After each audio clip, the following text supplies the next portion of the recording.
Hey team, Claire here from My Mortgage, and I just want to do a little bit of an update for you on interest rates. So it's the first week of September, yay, the first week of spring. We're all pretty excited about that. I've got my green on.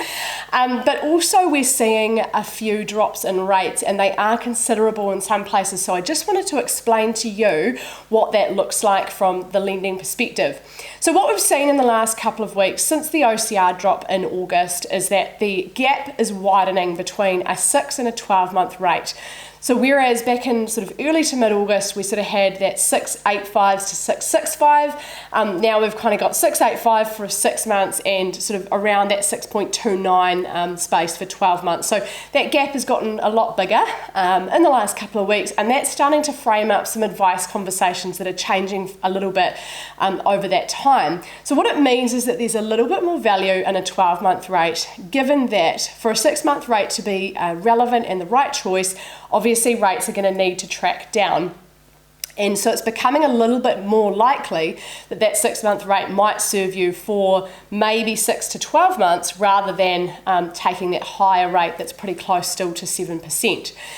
So 12-month rate sort of at that early sixes, 6.29 as of today, and then 18 months at 599 is also a really interesting rate to consider. So that's obviously a little bit more attractive again, a little bit cheaper, upfront cost therefore cheaper like in terms of your lending cost from today onwards. However, the risk is at the other end. So the risk is that rates will continue to track down, which they are expected to into late 2024 and early to mid 2025, and by the end of 2025, which would be 18-month rate from now or early 2026, I think we're going to have rates quite a bit cheaper than 5.99. So yes, great for cash flow. If you really understand what you're doing, you might be an investor or a rental property owner, and you might kind of just want to lock that cash flow in.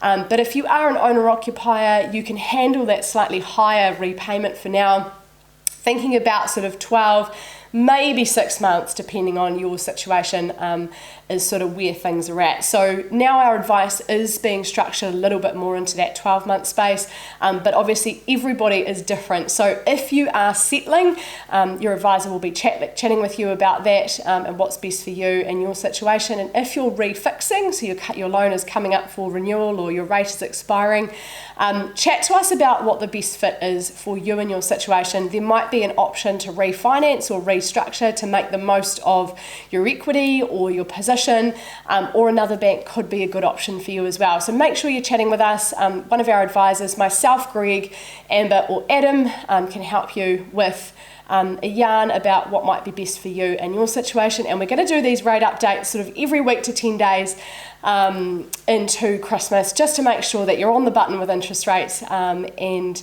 you can make that decision with all the information in front of you. But if you do want some chat about your situation, please do reach out. Until next time.